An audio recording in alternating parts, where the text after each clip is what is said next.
injusticia. Si todo es de todos los que tienen tanto, que no pidan más. Si todo es de todos porque hay tanta gente que no tiene nada. Si todo es de todos, las deudas eternas tendrán un final.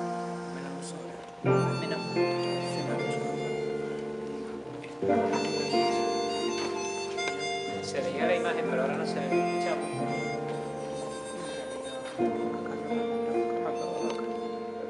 Si todo es de todos, la deuda del mundo es una... Si no está en MP4 no te sale. Y con toda esa carga, sin embargo, pues ha tenido que defenderse por la vida. Lleva como 20 años trabajando en la Fundación León XIII, que está comprometida con la promoción de personas de comunidades indígenas. Ha ido pasando por diferentes proyectos, por diferentes propuestas, por diferentes cosas, pero en la actualidad está precisamente comprometida, que es de lo que ella va a hablar más esta noche, con uno de esos proyectos de la Fundación León XIII que pretende básicamente que la promoción humana exista, otra serie de valores que ella va a explicar, pero que la gente pueda vivir de su trabajo dignamente. Y una gran parte de las personas con las que trabaja, que son artesanas, hasta ahora, pues eran hasta los últimos años, ellos vieron que eran víctimas pues de los precios mal pagados, de los trabajos inseguros que no se sabe si se venden, entonces todo eso. Entonces la Fundación León XIII lo que ha planteado es, hay que ir a buscar mercados porque la artesanía es valiosa, hay que diversificar los productos porque toda la zona de Chiapas y toda la zona de Oaxaca, toda la zona de Guerrero donde ellas trabajan es muy repetitiva. Entonces la gente que va de turismo y compra un producto, cuando vuelve a México no compra el mismo, claro. Entonces hay que modificar diseños, hay que crear cosas que a la gente le puedan interesar para que a su vez los que trabajan, que hacen maravillas, puedan vivir de su trabajo. Ella en este momento está fundamentalmente en la parte comercial, tiene contacto, porque además es una tarea, ella la contará, es una tarea donde se trabaja formación, transparencia económica, promoción humana de las personas, funcionamiento como colectivo de personas que están todas comprometidas en lo mismo. No sé, la verdad es que lo que yo pueda decir es muy superficial y lo que va a decir Olivia es muy importante. Viene de Ciudad de México, que es donde vive habitualmente, aunque ella se mueve por toda la zona donde la Fundación tiene tareas, ¿no? Entonces lo de vivir, pues un poco, ¿no?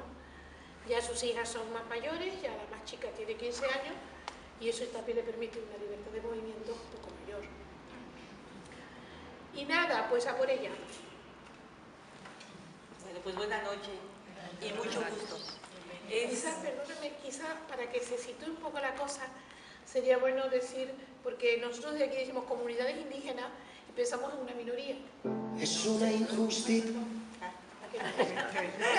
Entonces, hasta es muy importante que sepamos el enorme volumen de comunidades indígenas, de personas que viven en esta situación y los sitios donde fundamentalmente se desarrollan, porque en esto México, igual que otros muchos países de América Latina, es de una riqueza étnica impresionante. Vamos a escuchar la canción. A ver, ¿Qué le parece?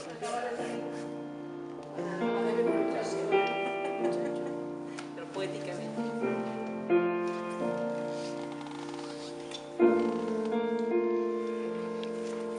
Si todo es de todos, la deuda del mundo es una injusticia. Si todo es de todos los que tienen tanto, que no pidan más.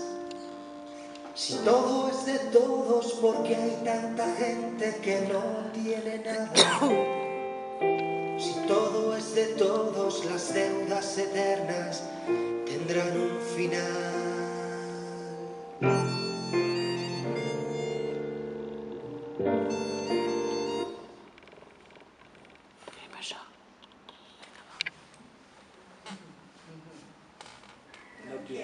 Definitivamente No quiere. no quiere. Pero El mensaje está dado. El mensaje ha llegado. El mensaje está dado. Primera cosa que les quiero contar, es mi tercer viaje a Canarias. Y para mí ha sido un gusto ir saludando, ir conociendo a personas, sobre todo pues, amigos de Isa y de Pepe. De modo que llegar ha sido como volver a un lugar conocido y querido. Y pues yo espero que nos volvamos a ver en algún momento. Vivo en la Ciudad de México, que es una ciudad muy complicada. Más de 30 millones de personas vivimos en el mismo espacio y pues todo es difícil, ¿no? En todas partes hay filas, todo es grande y es una ciudad que por su mismo dinamismo pues está muy contaminada, todos vivimos estresados. Así que, primer cosa que les quisiera decir, viven en un paraíso. Viven en un paraíso, es un lugar muy bello, donde se puede vivir y donde la primera vez que yo llegué y visitamos muchos lugares, le preguntaba a Isa, oye, ¿y dónde están los hacinamientos urbanos? ¿Dónde vive la gente más empobrecida? Y me decían, no, es que eso no existe, ¿no? Entonces, Bueno, sí existe, pero pero no. es una ciudad toda urbanizada, que no hay como guetos y zonas donde es imposible entrar porque es peligroso, ¿no? Entonces, no sé si estén conscientes, pero viven en un lugar bellísimo.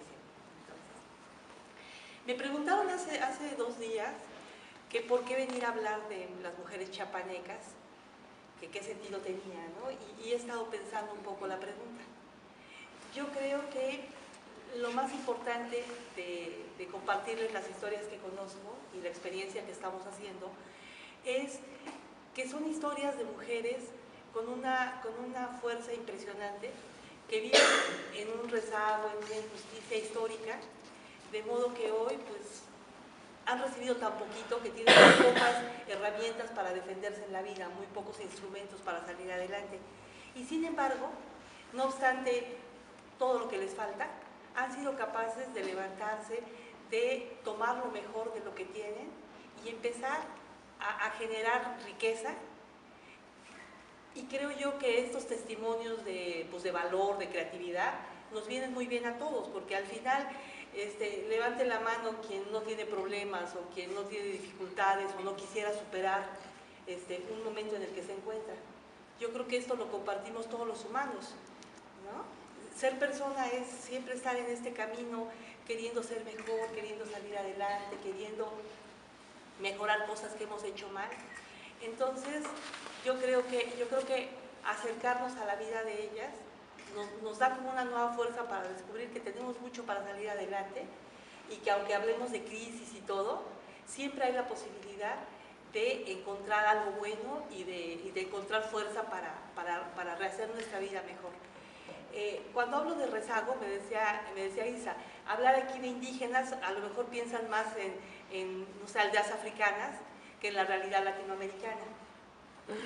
Ustedes saben que pues, América Latina fue conquistada por españoles, que hubo un mestizaje muy importante y sin embargo hay un 20% de la población que no entró a este mestizaje y que se mantienen más o menos, los pueblos originales se mantienen más o menos en una pureza que los hace todavía distinguirse.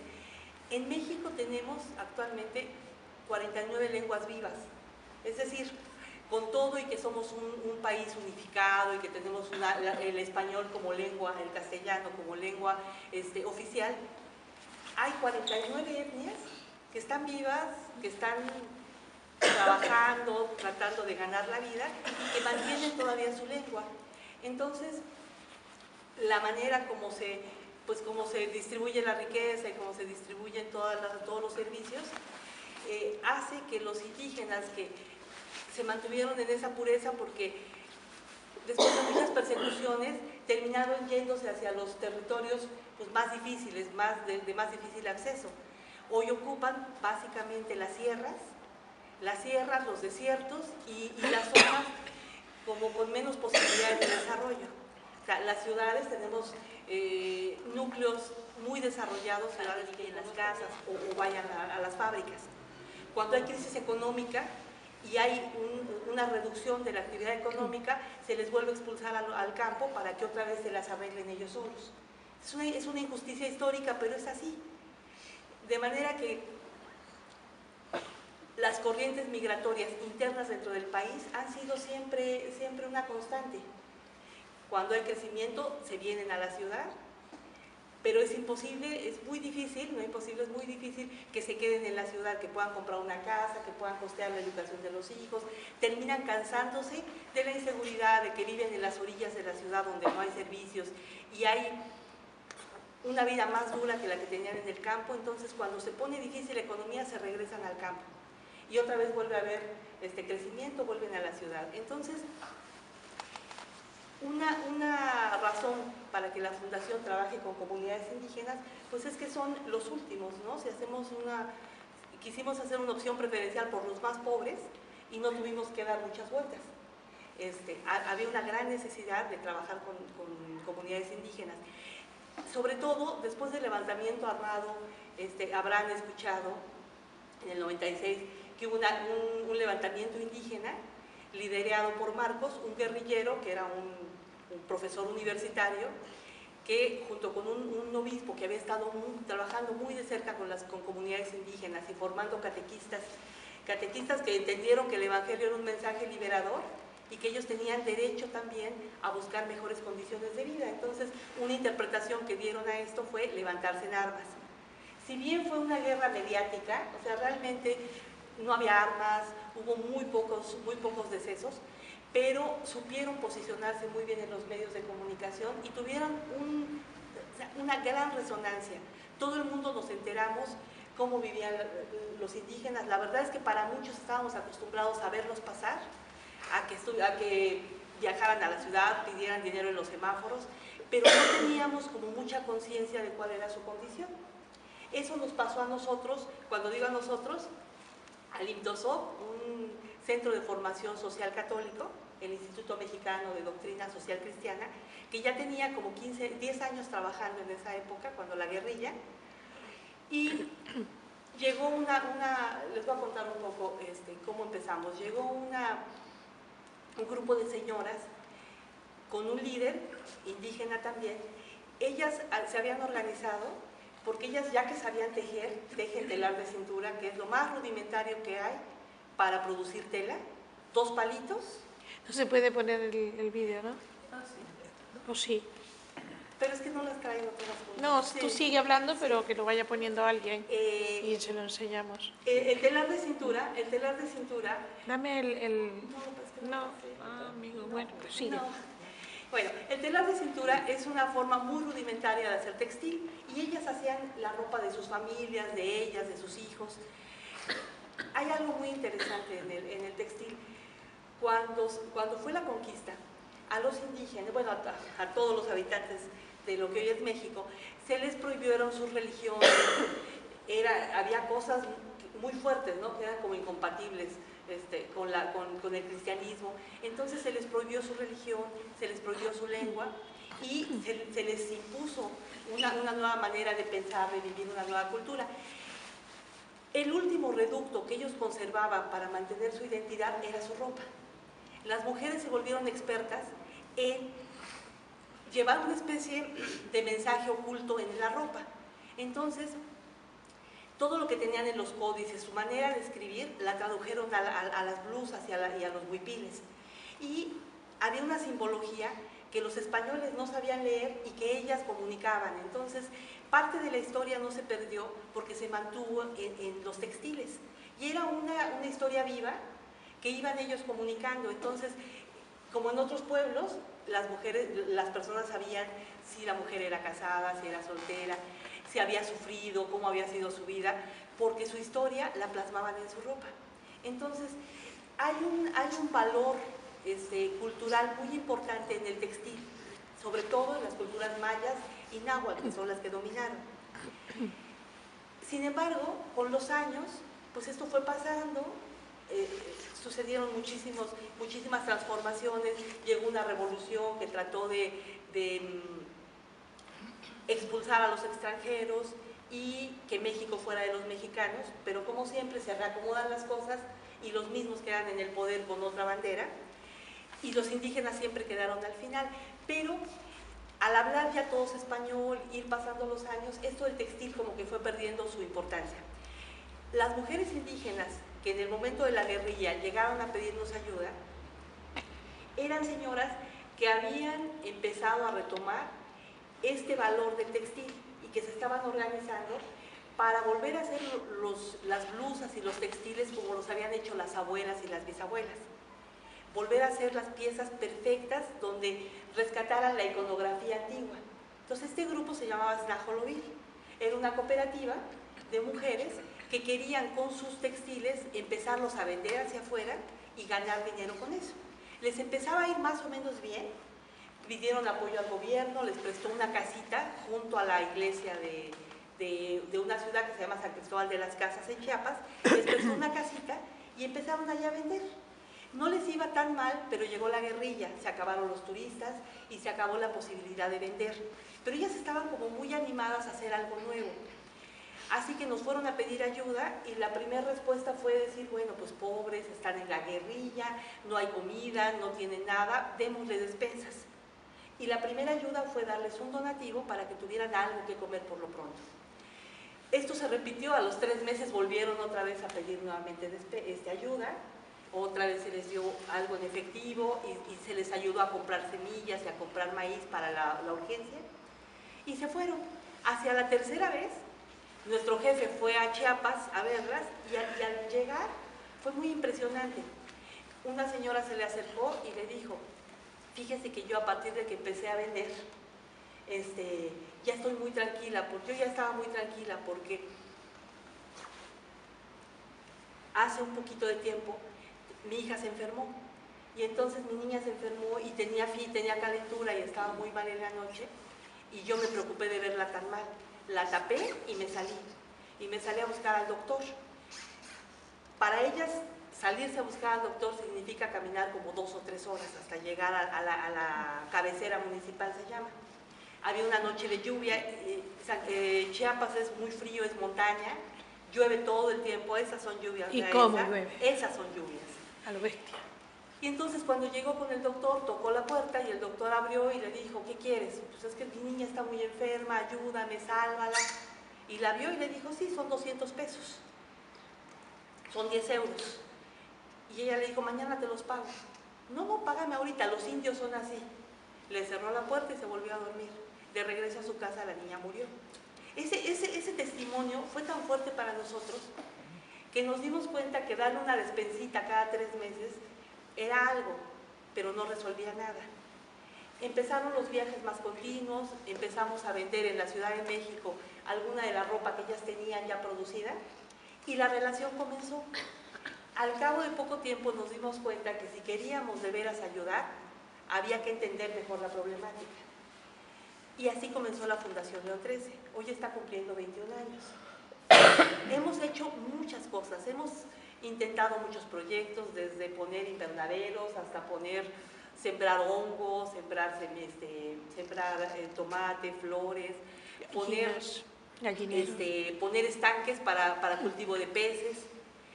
Y ordinariamente lo que sucede es que conseguimos un recurso económico, conseguimos a un técnico que nos promete que él es un profesional y un experto en el tema y comenzábamos un proyecto. Poco a poco fuimos aprendiendo que cuando la gente entendía que íbamos a llevar cosas, que les íbamos a dar cosas, todos levantaban la mano y se anotaban y empezaban. Así que improvisamos volverlos piscicultores, avicultores, pero lo que sucedía siempre es que al poco tiempo el entusiasmo caía, a veces no salían las cosechas como creíamos, probamos muchas cosas y fuimos entendiendo que cuando uno tiene una intervención porque quiere ayudar, porque se da cuenta que todo es de todos y quieres ayudar, hay varios estilos para intervenir. Simplificándolo, podríamos decir que hay una manera que se llama asistencial y luego hay otra forma que es más de promoción humana, de desarrollo. Las organizaciones vamos aprendiendo. Empezamos porque nos conmovió la situación, era realista. Entonces, si era realista, pues nos hacíamos muchas preguntas de cómo podríamos responder a realidades concretas. Y esta era una realidad muy concreta que nos demandaba ponernos a pensar. Entonces, al inicio, caímos en esta tentación de tratar de resolver pronto las cosas. Este estilo de intervención que se llama asistencial, básicamente se explica porque hay una persona que necesita y hay una persona que puede ayudar.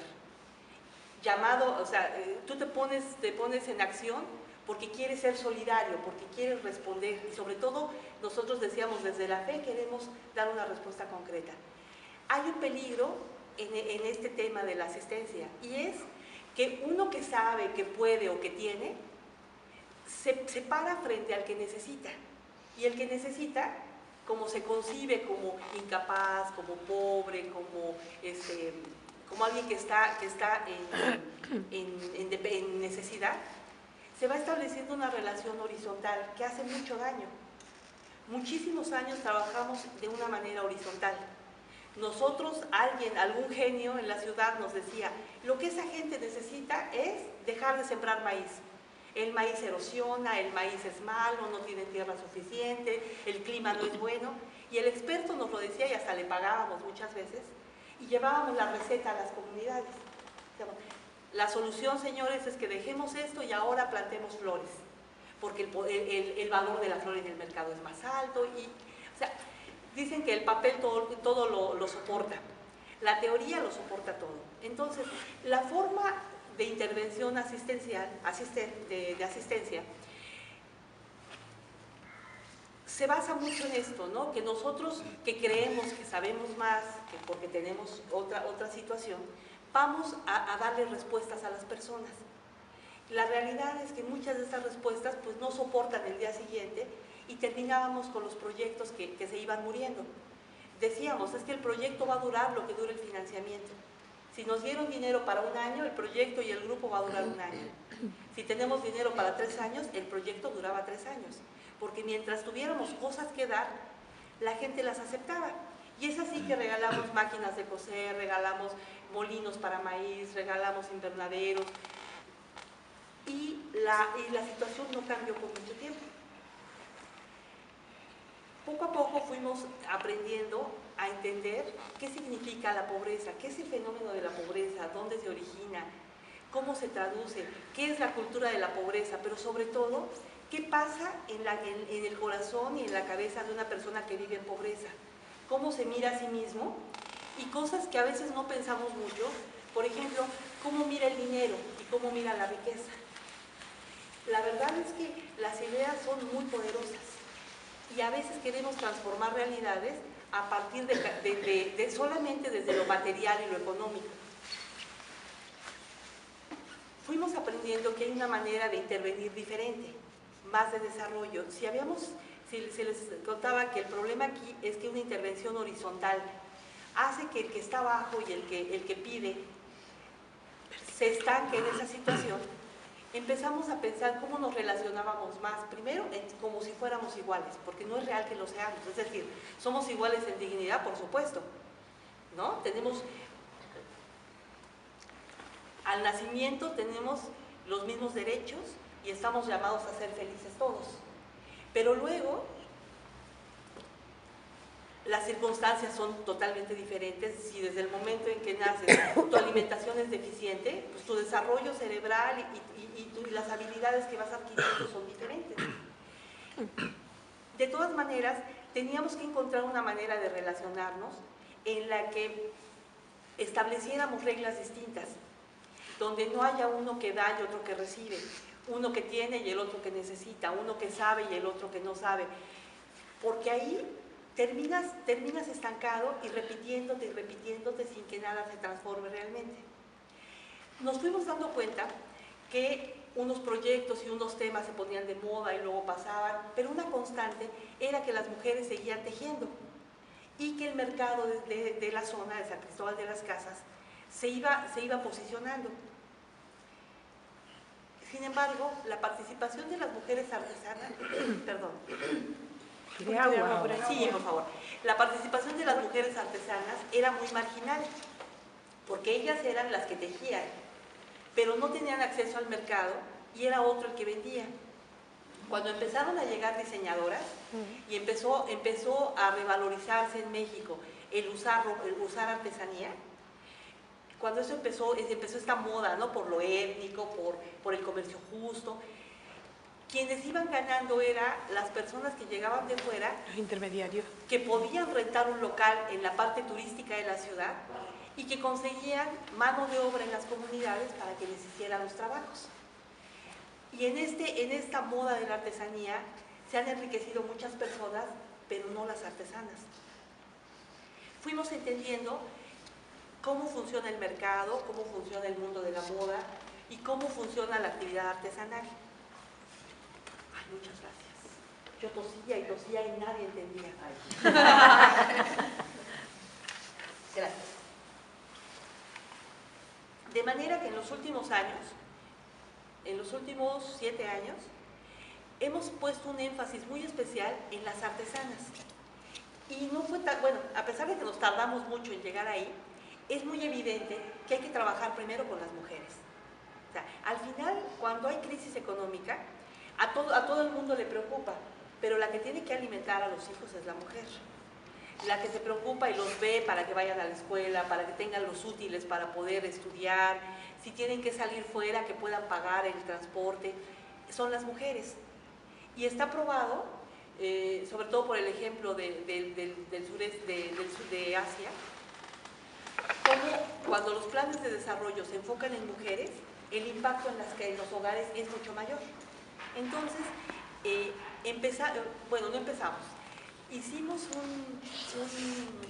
fortalecimos el trabajo con las artesanas. Incluso la fundación tuvo que hacer un trabajo de autocrítica porque permanentemente habíamos trabajado con ellas y habíamos tenido cursos de capacitación, y cuando dijimos, a ver, detengámonos y evaluemos qué es lo que hemos hecho en estos años, pues nos dimos cuenta, por ejemplo, que habíamos dado un curso de diseño, cada año dábamos el mismo curso a las mismas mujeres y cada año empezábamos en el mismo lugar. Les hablábamos de calidad, les hablábamos de materiales, les hablábamos de moda, pero luego era todo como tan teórico que ellas asistían porque les invitábamos a comer el día que tomaban el curso, y al final del curso ellas iban haciendo durante los meses que duraba algunas prendas, y al final del curso se las comprábamos. Entonces iban con nosotros y tomaban el curso varias veces, pues porque tenían una cierta ganancia, comían, veían a otras compañeras de otras comunidades y terminaban pues un poco perteneciendo a algo. Uno tiene mucha necesidad de pertenencia, pero realmente no había un impacto significativo. Ya seguían trabajándole a alguien que vendía a los que vendían en la ciudad de San Cristóbal. Nosotros mismos pusimos una tienda hace 15 años y les comprábamos, pero comprábamos y luego vendíamos algunas cosas y otras las teníamos que rebajar y rebajar hasta que se vendían. Y no podíamos volver a comprar porque no teníamos una buena venta. Y después nos pusimos a revisar a quién le vendíamos. Y resulta que le vendíamos a los amigos del instituto, a gente católica que quería ser buena y que si gastaba tanto cuando era Navidad en el supermercado, pues gastaba un poco con nosotros. Pero no teníamos más capacidad de venta porque estas personas compraban 1 o 2 veces al año. Y luego volvían a comprar lo que ya compraron y lo regalaban y te decían, ay, es que ya le regalé a todos esta blusa, entonces ya no nos compraban. Cuando comenzamos a trabajar en serio con las artesanas, empezamos desde primero, esto que les comentaba, entender qué es esto de vivir en pobreza y dónde está la pobreza. Porque también, cuando uno mira detenidamente, pues resulta que los pobres no son tan pobres, por lo menos no en México. ¿Por qué? Porque reciben dinero, si tienen un familiar que sale, ya sea que migre a Estados Unidos, o en Chiapas se usa más que migran hacia la parte del Caribe, hacia el sureste, que es una zona con mucho turismo. Está llena de hoteles, le suena Cancún, le suena Chetumal, toda esta región requiere mucha mano de obra. Entonces, muchos indígenas migran más hacia allá, se les facilita por cercanía y por lenguaje, y mandan dinero. Entonces, las familias al final reciben dinero. Otra fuente, una beca, digamos, que se le da a todas las familias que tienen ciertas características. Si tienen pobreza alimentaria, que es difícil que le den de comer a sus hijos; si tienen pobreza patrimonial, que no tienen ninguna propiedad formalmente establecida, que no tienen una escritura; o si tienen pobreza de capacidades, que no tienen un oficio, que no se podrían emplear, reciben una ayuda. También si son madres solteras o madres de muchos hijos. Entonces, este programa comenzó queriendo reducir los índices de pobreza. A lo largo de los años descubrieron que políticamente era un gran programa, porque las personas tenían que estar en un padrón que llevaban las autoridades municipales y el gobierno del estado. Con lo cual, si alguien hacía algo indebido, como era no votar por el partido en el poder, por ejemplo, se le saca de la lista. Porque esta lista, aunque supuestamente es universal, realmente está como la mitad de la población en esa lista. Y los que están son los que obedecen, los que son buenos, pero además los que van a pasar lista. Para que tú recibas ayuda como mujer pobre, tienes que tener una tarjeta que antes se llamaba Solidaridad, ha tenido varios nombres. Solidaridad, Progresa, Oportunidades. Y a pesar de que tengan nombres muy lindos, esta credencial que tiene tu foto te dice que tú eres pobre. Y que si tú dejas de ser pobre, dejas de recibir la ayuda. Por eso muchas personas incluso tienen que tener un aspecto de pobre, porque llega el evaluador y si ya no parece pobre, te sacan de la lista. Tú tienes que ir para mantenerla a la clínica de salud varias veces al mes, unas veces a que pesen y miran a tus niños, otras veces a que te miren a ti, lo cual no es malo, pero tienes que hacer una cola de un día completo, tienes que llegar y formarte y hacer una fila de un día completo. O cuando te dan tu ayuda de oportunidades, todo el mundo lo sabe, hoy llega oportunidades, y entonces ese día todas las mujeres de la comunidad tienen que ir a la plaza central y formarse, y es un día entero de ir a recibir tu ayuda. Son ayudas que al final terminan siendo una gran carga, porque si faltas a una consulta médica, o si tu niño falta un día a la escuela, o si no estás en las reuniones a las que te piden, te sacan del programa. Puede ser que algunas de estas reuniones sea apoyo a algún candidato que está haciendo campaña electoral, y de todas maneras tienes que ir, y esa es una cosa muy tramposa, pero que se usa para tener una base social segura. Lo que nosotros empezamos a ver es que cuando las artesanas tenían trabajo y tenían un pedido, de repente te decían, no voy al taller, porque acaban de avisar que mañana dan oportunidades, entonces no puedo ir. Y si era algo importante, igual no podían ir. Como hay tanta inseguridad, no pueden avisar cuál es el día de pago, porque los asaltarían, entonces caen de sorpresa y anuncian en la noche.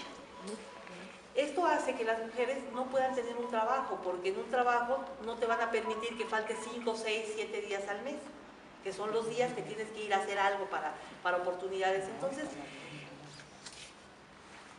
fuimos descubriendo, y a veces con constataciones muy curiosas, como ver la basura de una comunidad, que sí había dinero y que no eran tan pobres. Si tú llegas a una comunidad y hay basura, quiere decir que hay dinero. Empiezas a encontrar por todos lados botellas de cerveza, latas de refresco, empaques de golosinas, y aprendimos como a olfatear qué tantos recursos había en una comunidad. Lo mismo, si el índice de obesidad va creciendo, quiere decir que ahí hay más dinero, pero ¿qué es un dinero mal empleado?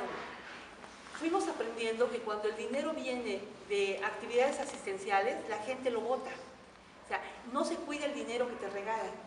Y este dinero que supuestamente sirve para que salgas de la pobreza, termina siendo un gancho que te estanca y que te hace seguir igual.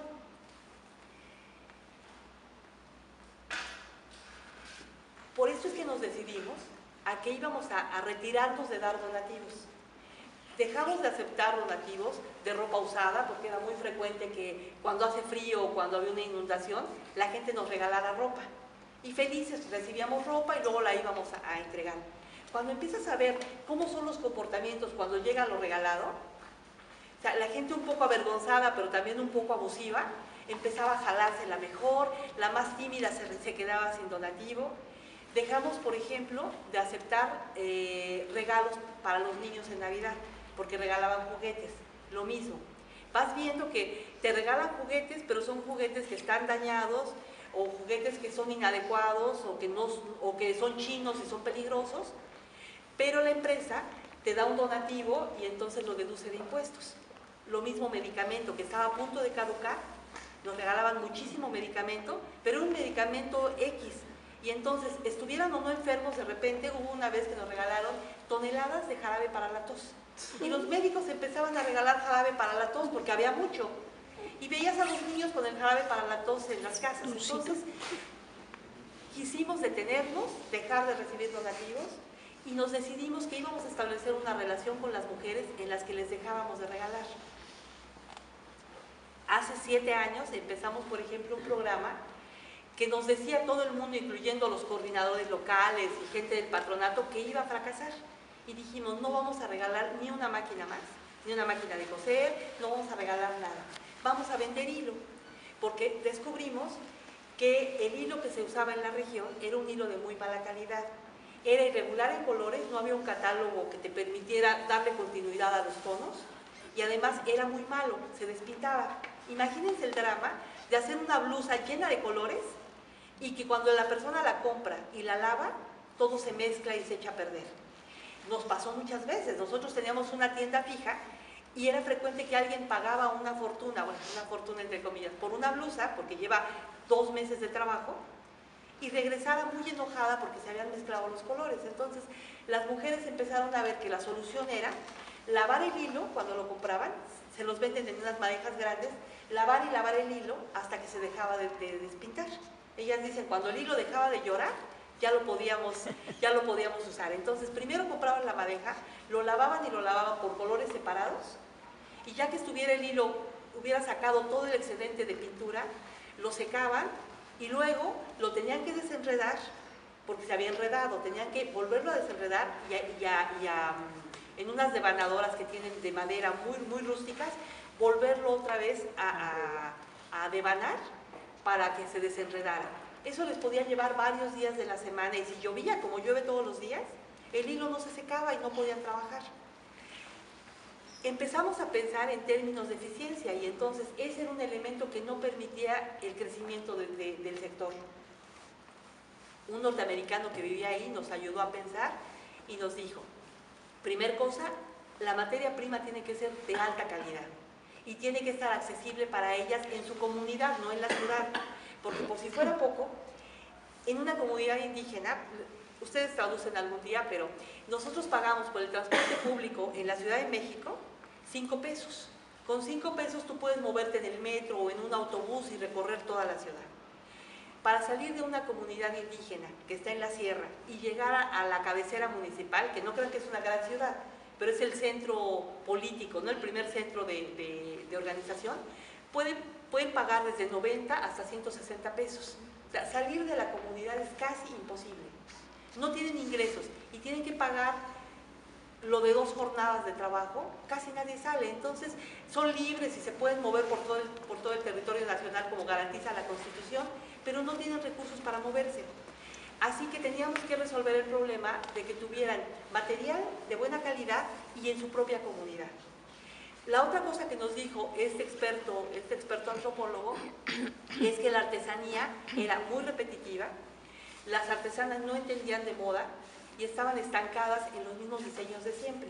El problema de las artesanas es que piensan que la gente de las ciudades tiene los mismos hábitos que ellas y solo nos venden lo que ellas usan en casa. Así que hacen, por ejemplo, en San Juan Chamula, que es una zona muy fría, usan unas faldas de lana peluda, para ellas son muy valiosas, una lana muy pesada, y se la envuelven y se la amarran con una fajilla. Un doble. Tardan muchísimo tiempo y dos borregos, la lana de 2 borregos en una falda, entonces es muy cara. Cuando invitábamos a las primeras mujeres a venir a vender en la ciudad, traían las faldas de lana. Por supuesto que nunca se vendió una falda de lana. O huipiles ceremoniales, que son estos huipiles que son un poco códices, que pueden costar, no sé, 200 euros. Por supuesto que nadie lo compraba porque es muy caro, o sea, tiene un valor cultural muy grande, pero las personas también están buscando ahorrar y comprar cosas que les sirvan. Entonces, cultura y lo que la gente por moda y por tendencia demandaba en las ciudades. Y la tercera cosa por la que las artesanas vivían sin poder en esa subsistencia es que no sabían vender.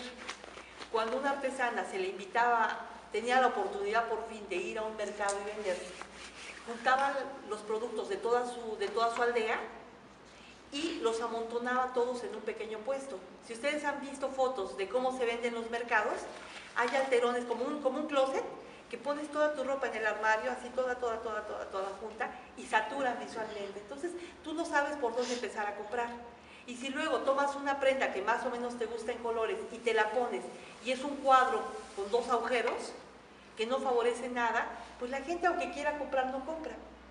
Así que quisimos, de raíz, tratar de afrontar esos 3 obstáculos que hacían que las mujeres no vendieran. En cuanto a la materia prima, que era malísima su materia prima, era un hilo que se traía de Guatemala a un precio bajo, pero una calidad pésima. Descubrimos que en México nadie producía ese hilo. Es un hilo de un grosor que se llama 16-2, son 2 torsales y tiene una cierta tensión, que las mujeres, como por años han trabajado ese hilo, no quieren cambiar, porque es muy difícil para una mujer indígena cambiar. Entonces, con ese hilo y con un financiamiento que conseguimos, fuimos a una fábrica de hilo y les explicamos: a ver, señores, hay nada más en Chiapas 12,000 mujeres que compran hilo de Guatemala, que se llama Mish, y que es muy malo, porque no hay nadie que les venda un buen hilo. Como íbamos muy arropados con un consultor de la OIT, de la Organización Internacional del Trabajo, un consultor del TEC de Monterrey, más nosotros, y nos hicieron caso en la fábrica. Y bueno, aceptaron fabricarnos ese hilo que se usaba en Chiapas. Para esta fábrica ha sido una revolución nuestro hilo, porque resulta que ellos batallaban muchísimo para vender en las ciudades hilo a las señoras de las ciudades. Porque las señoras en la Ciudad de México, que te transportas, pierdes 4 horas al día en transportación, llegas a tu casa muerta y a nadie se le ocurre hacer artesanía. En México nadie teje, y nadie borda, y nadie, porque no hay tiempo. Y ellos estaban buscando vender en ciudades. Cuando les dijimos, hay 12,000 artesanas en Chiapas, nada más en Chiapas, que quieren un hilo bueno y quieren este hilo. Lo analizaron, lo vieron y junto con nosotros se arriesgaron a producirlo. Afortunadamente, este experimento ha ido muy bien. Hoy estamos vendiendo cerca de 4 toneladas de hilo por semestre. Nosotros, el compromiso que tuvimos con esta fábrica, se llama Omega, es de unos amigos españoles que son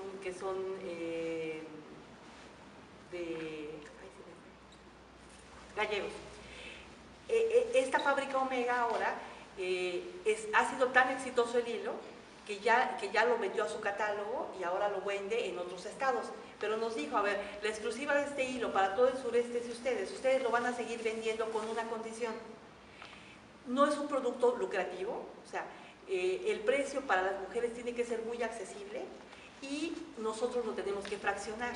Así que nos venden el hilo por cajas y por unas madejas muy grandes, nosotros lo transformamos en madejas pequeñas y lo vendemos, y ha sido un programa muy exitoso porque curiosamente nunca lo hemos regalado. Lo vendemos al precio más barato de lo que ellas comprarían. Porque fue una cosa bien triste saber que las mujeres, por ejemplo, cuando no hay dinero, se van a la montaña y levantan leña, levantan madera y luego la bajan a vender a la ciudad. O si hay algún arbolito con manzana o con ciruela o con alguna fruta de la temporada, se van con los niños, lo pescan y se van a venderlo a los mercados. Pero es una venta pequeñita. Bueno, con ese poquito dinero que les va entrando de cosas así de pequeñas, ahorran comprando hilo. Entonces compran hilo para poder hacer algo y bordan y hacen cositas esperando que llegue un turista a su casa y se los compre. Muchas veces hacen cosas muy mal combinadas o de mala talla y no la venden nunca. Entonces, cuando empezamos muy en serio a trabajar, hicimos un inventario de mercancía obsoleta y fue tristísimo saber que había familias que vivían en una pobreza brutal y que tenían un costalito de cosas que nadie les iba a comprar. Tenían blusas que habían hecho hace 2 años, 3 años, que con la humedad estaban manchadas, y fue un descubrimiento muy doloroso. Entonces, decidimos que íbamos a poner este tienda que le llamamos Banco de Materiales, y se llama banco porque funciona un poco como un banco. Cuando una artesana tiene un pedido, va al Banco de Materiales y pide un préstamo, y les prestamos en hilo. Cuando ella vende su mercancía, viene y nos paga.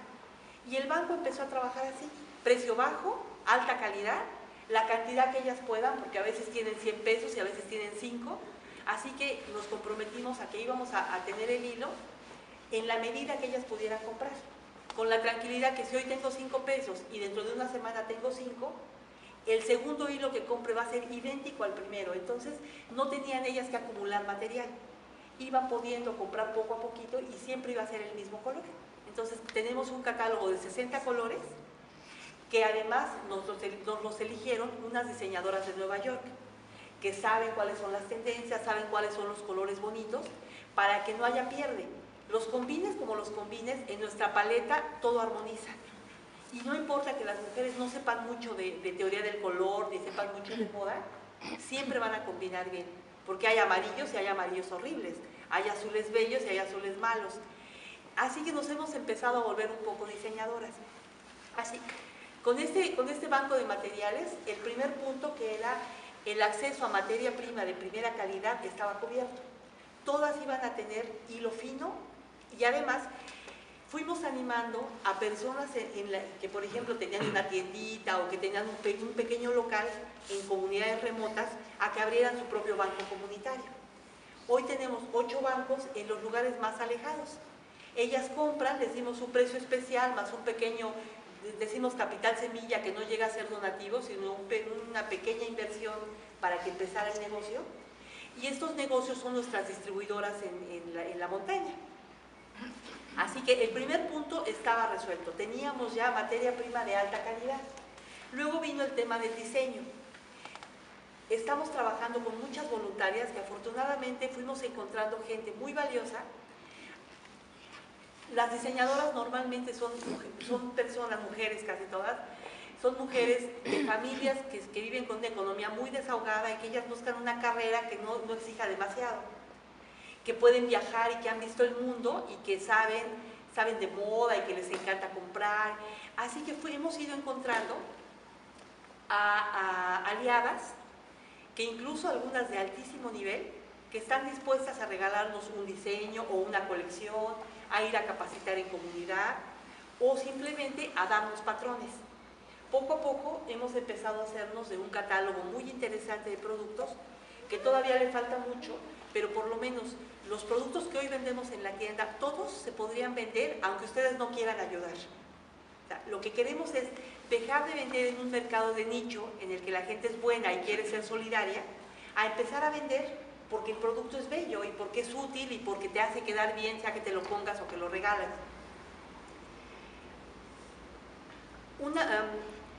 El tercer punto era cómo hacíamos para vender.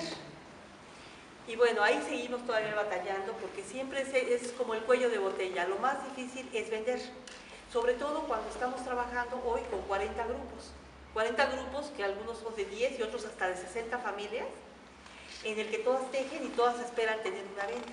Así que el reto es muy grande, muy grande. Se nos ocurrió un día ir a empresas y ofrecerles que nos compraran, pedirles que nos compraran sus regalos de Navidad. Así que el mercado de los regalos corporativos nos está permitiendo tener trabajo todo el año y tener a veces volúmenes que en el mejor año llegamos a vender hasta 22,000 piezas de textiles, con lo cual hemos movilizado a muchas familias que están empezando a trabajar en una lógica distinta. Algo que ha sido muy importante es que no nada más sean buenas tejiendo. Fuimos entendiendo cómo tiene que ser un negocio para que llegue a ser negocio. Producir y ser un artista es importante, pero si tú no sabes comprar la materia prima de la que ya hablamos, pero si tú no sabes contabilizar el costo real de tu producto, cuando vendas no vas a recuperar lo necesario. Las mujeres acostumbraban que si habían invertido 100 pesos de hilo en una prenda, la vendían en 100 pesos. Por increíble que parezca, la artesanía terminaba siendo una alcancía. Cada vez que tenían un poco de dinero, compraban un poco de hilo, cuando tenían tiempo lo tejían.